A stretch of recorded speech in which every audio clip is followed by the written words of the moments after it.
it's time for us to have a conversation on this, the health segment. Now, today we're going to be talking about 2021 and some parts of our bodies that we should be looking at in terms of showing more kindness and love to this year. Now, Dr. Kevin Owusu has joined us. He's going to help us to know what we should be focusing on 2021. Good morning, Doc. Good morning, David. Hey, how are you? Very well, and Happy New Year. Yeah, and Happy New Year to you. This is my first in 2021. Yes, I know, right? It's going to be awesome. It's going to be an amazing year. I believe that. So, why should any body part at all be highlighted in terms of showing love and kindness? Well, I mean, just like how we know that you're supposed to show love to all your neighbors and everybody around you, but there are some particular people that you actually take time out to show extra love to. Okay. You know, in the same way, even though we know that all the body parts are important and they all work together in concert to make you, to make you healthy, to make you walk about. I mean, it's not just the absence of disease. It's a total, physical, mental, emotional, even some people even add financial well-being. That's what health is. Yeah. But there are some body parts that are extra important, and so you need to, pay a more particular attention to them so that you can enjoy their benefits. Okay. I mean, in a manner of speaking. Okay. So just as a by the way, a few days ago, I stubbed my little toe, and the pain went through my heart. I mean, it was absolutely incredible. I couldn't believe it. I said, this little thing that is on the end of my foot, can cause me so much grief. But anyway. Yeah. I mean, it tells you that it's part of the body. It was just incredibly. Anyway, so which body parts are these important ones that we should be focusing on? Well, I'll start by saying that one of the most important body parts is obviously your heart. Okay. Because the heart is the emotional center as well as the vascular center of your body. I mean, without your heart doing its job, pumping the blood around the body, well, you pretty much be dead. It's one of the parts of the body that if you have a problem with, it can cost you physically because you are not going to be as active. You're not going to be as agile. You're not going to be able to do a lot of the things you are physically able to do, and it's going to cost you financially because I mean it's a very, very important part of the body. Yeah. And so the treatment of it is also quite expensive, and so it's something that we don't want to get a problem out of. So it's important that we put measures in place to try and prevent any such occurrences. That within our what's it called? Our control. Yes. And so most important thing you can do, and since it's a new year resolutions and all, exercise. I mean, it cannot be overemphasized how important exercise is. And by exercise, I'm not just talking about going to the gym and lifting weights. That one is that's actually not as important to me as a medic. The most important exercise we are talking about is the kind that gets your heart pumping. Okay. So aerobic exercises like jogging, walking. Let me start with walking.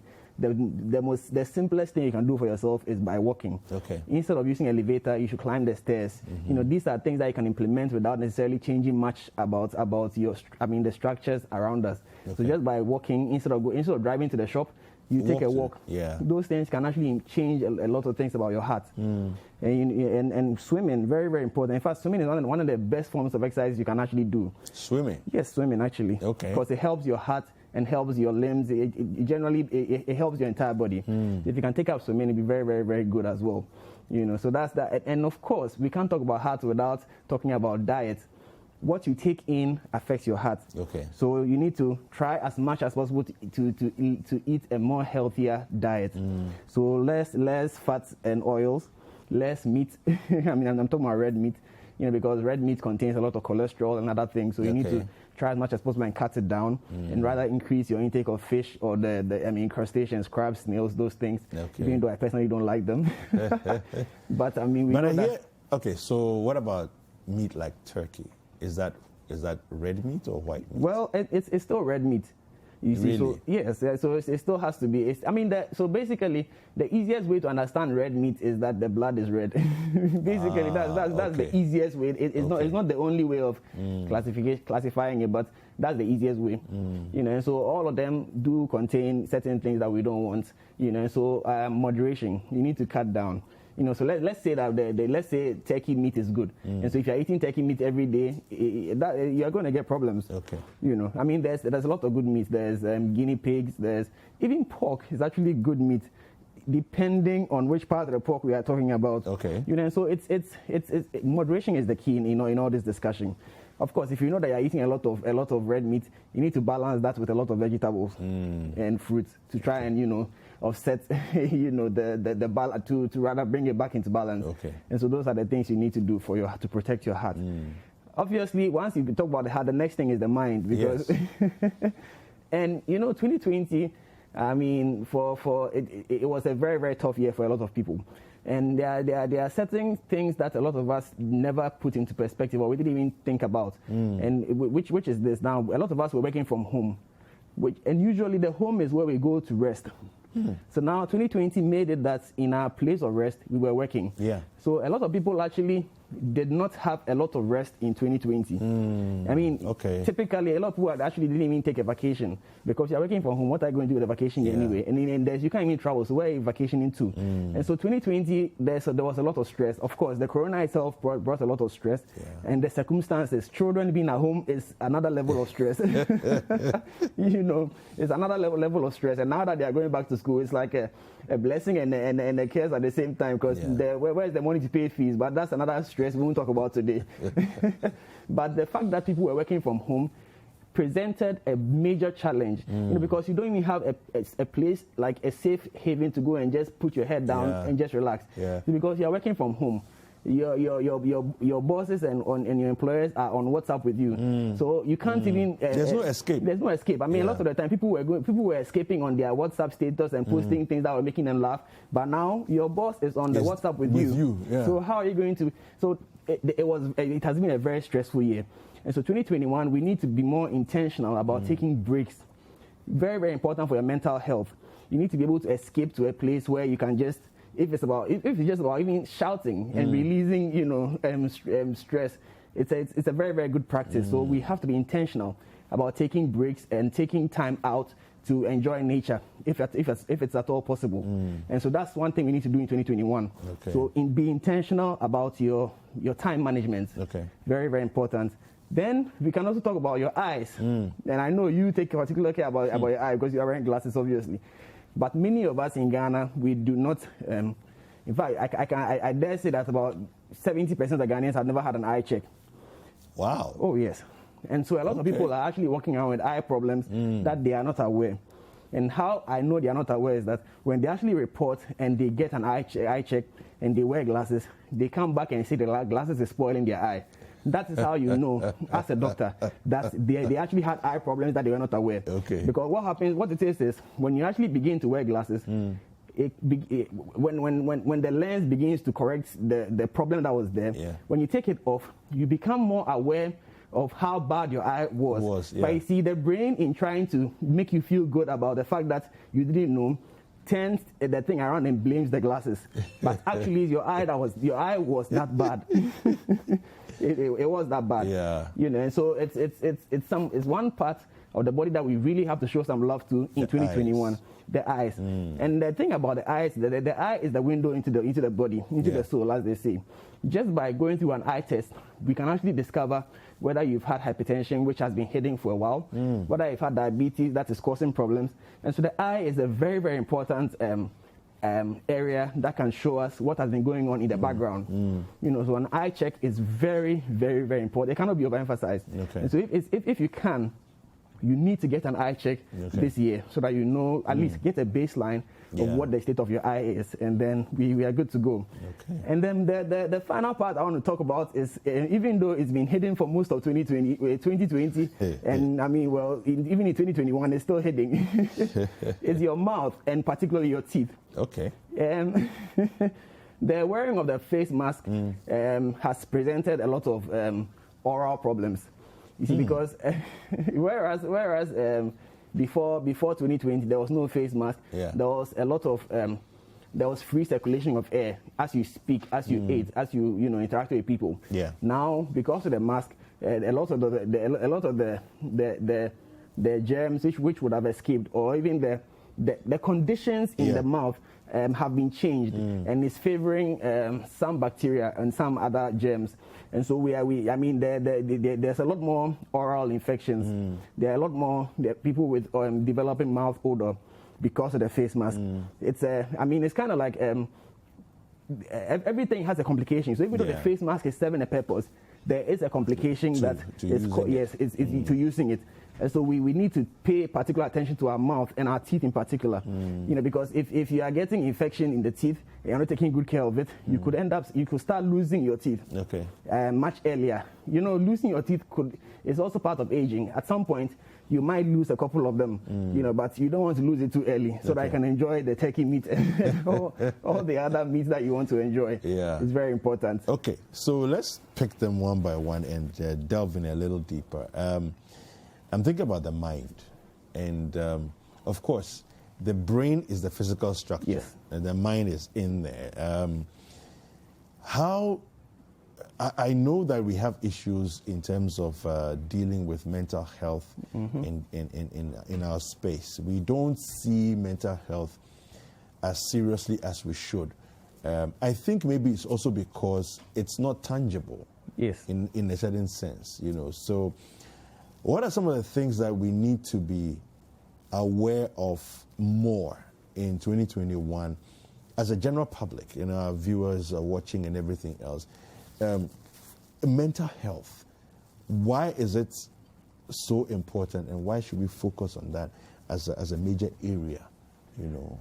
Well, you pretty much you are your mind, as in your. Let's look at the physical structure. The brain controls everything that we do, and it control even the movement of my hand up and down is controlled by the brain. Even your heart beating, even though it's an involuntary act. I don't actually control my heartbeat, but the brain is actually controlling my heart as I'm sitting here right now. So the brain is really, really important. And you become more aware of how important the brain is when you engage with people who have had strokes. Yeah. And it could be a stroke of a very small part of the brain, but you can see how damaging or how impactful that small part of the brain is. I have seen patients who have had a stroke, and the only part of the brain that was affected is the part where they understand what you are saying. Oh, wow. So you are speaking to the person, you say, what is your name? Then he says, I'm fine. Because the brain is not interpreting it in a different because of a stroke. I've also experienced people who have had stroke where they cannot talk. That's the only part of the body that's affected. That's the only part of the brain that's affected. But the most common one is that you find that half their body is not working or their legs. So when you see people like that, it tells you how important the brain is. And of course the mind is the part where we can't actually feel touch, and that's even more difficult to ascertain, because a lot of people assume that people with mental issues are faking it, and so because of that perception, they hardly take you seriously. Yeah. We've seen cases where people will come on social media and threaten to commit suicide, and because everybody thinks they are joking, nobody takes them seriously, and then they actually go ahead and do it. It's something that we really have to pay close attention to, and thankfully in Ghana it's coming up. We are getting a lot more light being shed on these things. The Mental Health Authority is doing quite a lot of work on that in that regard. Okay. In fact, there's a suicide helpline out there which is free to call, and you actually get the support that you need. So a lot of work is going on, but it's up to us as a people to accept. Okay. To accept that mental health is also part of the general well-being, so that we can begin to help people in such situations. Of course, within our resources, because again, Corona put a lot of pressure on everybody, all of us, and so many people are actually dealing with a lot of mental pressure right now. And so the point I'm making is that there is help available. Okay. If only you would reach out, you get the help. And you can actually go to any hospital and speak to any health worker, and they will link you to the appropriate specialist in charge. Okay. Before we move away from the mind, let's just talk a little bit more about the brain as a physical structure. Can you tell us a little bit more about brain food in terms of good diet that helps you to keep your brain healthy? And then also, whilst you're at that, if it's possible to also talk to us about regeneration of brain cells. I read an article years ago about reading, and the fact that reading actually helps people to stay fresher in their mind as they get older. A little bit about that. So let me start from the bottom. Generally, if you are more active mentally, you stay sharp for longer. So you actually realize that a lot of the time people who are, let's say professionals, who are in active duty, 60 years, even if some of them push it beyond 60, let's say the lawyers and the doctors, they in particular can go beyond the 60 years, they still stay sharp. But as soon as they retire, then you realize that they now begin to show, a lot more symptoms of the dementia, forgetfulness and all those things, because they are not doing as much mental activity as they were doing before. I mean, the brain, we can look at the brain like a muscle. Okay. If you go to the gym all the time, you lift weights all the time, your muscles are in shape all the time, and they bulk up as you go along. So if you keep engaging the brain, or the more you engage the brain, the more active the brain stays, or the longer the brain stays sharp. Okay. So once you stop engaging the brain, it begins to decline. So basically, if you want to stay sharp for longer, keep reading, keep doing a lot of mental exercises, and keep challenging yourself to learn new things. Okay. There's nothing like you can't teach an old dog a new trick. Okay. The brain is a very, very versatile, very adaptable, and it's always learning. So if you keep challenging yourself, you can still be learning at any age that you find yourself. Okay. Now when it comes to brain food, so personally, I'm not a nutritionist, but generally, the brain doesn't necessarily need a special diet to keep going. Okay. Once you are eating a balanced diet, once you are providing all the basic nutrients that your body requires, the brain automatically gets the nourishment that it needs. Okay.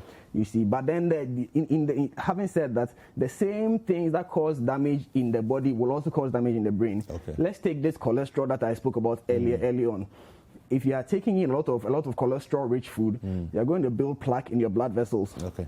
And this plaque would then lead to blockage. Now, plaque building up in blood vessels can occur in the legs, in the heart, in the brain, every part of the body. Okay. When you have this plaque build up in the heart and then the blood vessel gets blocked, you get a heart attack. When the same thing happens in the brain, you get a stroke. Okay. So it means that it can happen in the brain as well. So as you are enjoying as you are indulging in all the excesses that you're not supposed to be doing, exactly, it's going to affect your brain as well. Okay. And in fact, the most common form of stroke that we have is ischemic, which is what I just described. Okay. The blood vessel is occluded either by a blood clot, which got stuck in the brain because the brain vessel was narrowed. Okay. And so if you live a healthy life, your brain automatically gets the nourishment that it requires every day. Fantastic. Let's talk about the eyes. What sort of nutrition? I know you would say a balanced diet. But in particular, what are we looking at that would impact the eyes more in terms of if you have them in your diet? Well, vitamin A is one of the most important things that you need to provide for your eye. And we get vitamin A from a lot of our fruits and vegetables, provided you're eating them in their natural state. Okay. It's because most of the time when we eat the foods processed, it loses a lot of its natural ingredients, and then they now add artificial additives and all that, and those have their complications. But a lot of our fruits and vegetables provide vitamin A in their natural state, and so we should, and so that's why, dietitians, nutrition will always tell you that you should have a portion of fruits every time you sit down to eat, or even as a snack, because you get all these micronutrients that can help your eye, the health of your eye. Of course, the lens of the eye is a different discussion. If you have a chronic condition like hypertension or diabetes especially, it can affect your lens. You see, because the sugar, when your sugar levels are high, sometimes it can actually cause obstruction of your lens, which is what we then describe as cataract. Oh, okay. It just means that your lens is being obstructed, it's being occluded by some substance. And it's common in diabetics, and so you need to make sure that your general body is healthy, and then you realize that all these smaller parts are also healthy along that same line. Yeah. But you see, you need to have regular checkups so that we can catch them early. One of the things we as medics like is catching things early, because when you catch things early, it's less work for me. Yeah. I'm not even talking about you there. No, for me it's less work. Okay. So and we don't like work, so come early so that we can catch it and deal with it. And on your part, it'll be cheaper. and obviously the results are much better if it's caught early and dealt with early, so that we are all happy and we can go home and enjoy 2021. Okay, so we have a message here from Maggie in Tema. Maggie says, I'm really enjoying today's health segment. It's very informative. Thank you very much, Maggie. And everyone who's watching, if you want to send Dr. Owusu a message, it's 0550-585-832. If you happen to be outside Ghana, kindly add +233 to that number. Now, let's go to the teeth. How often should anyone go to the dentist in a year? I mean, if you're brushing your teeth well and all of that, do you even need to go to a dentist at all? Well, you do. You do need to go to a dentist. I mean, at least once a year, you need to go to the dentist and have a thorough checkup. I mean, just like you should also go to see your general practitioner and have a checkup at least once a year to know where you are at. But you see, the dentist, you need to go there because the brush that you're using is not, how do I put it? It's not agile enough to reach all the nooks and crannies in the teeth. And there are a lot of places you can't even reach. I mean, if you go all the way back, if you are old enough to have all your 32 teeth available, you may not even be able to reach that last one. And so there could be things getting stuck in there on a micro level that you are not aware. And as time goes on, the bacteria are going to feed on it, and they are going to create problems for you. There may be problems happening in the roots of the tooth that you cannot reach with your brush because the gums are there. You know, and even the way you are brushing your teeth, there's a way that you're supposed to brush your teeth that you may not be doing. And it's a very common thing in Ghana where you actually have people brushing their teeth so aggressively. I mean, first of all, people are using hard bristled brush, which is not supposed to be the case. So you realize smokers' brushes. Exactly. I don't know why people do that. And so you realize that as you keep brushing your teeth, you're actually brushing away your gums. I mean, if you are observant, you can actually take a picture of your teeth today and compare with previously, and you probably will notice that your gum has receded. And that's not a good thing because you're going to then develop, you have the nerves come through the gums or the roots. And so if they become exposed, you're going to get sensitive teeth, which means that you're going to now need special toothpaste, which is expensive. So if you actually visited the dentist and arrested this problem, you may not then spend money buying special toothpaste every month or two. You see, so again, catch it early, and then it's cheaper for you. So stop looking at the fact that you go to the dentist and pay something small. I mean, as for the payment, I mean, there's something I say all the time. Even if you were to die today, somebody will profit off of your dying. Yes, and so, I mean, whilst you're alive, let's help each other, you know, prevent problems that are preventable. Thank you. Thank you very much, Dr. Kelvin. So how can people reach you, Dr. Kelvin? Well, I'm very, very active on social media, so you can find me on Instagram, Kelvin Owusu MD, and on Facebook, Kelvin Owusu MD as well. All right, fantastic. And, you know, you owe us a topic on drinking and sexual prowess and all of that. Any day. So we're going to be doing that soon. All right, so Dr. Kelvin Owusu is the Medical Director for Optimal Care Diagnostics, and as he said, you can reach him on social media. Hi there. We hope you enjoyed the show. Make sure to subscribe, like, comment, and share with your friends. This is Breakfast Daily on City TV. Join the Breakfast Daily team Monday through Fridays from 7:30 a.m. to 10. Join us for breakfast daily, only on City TV.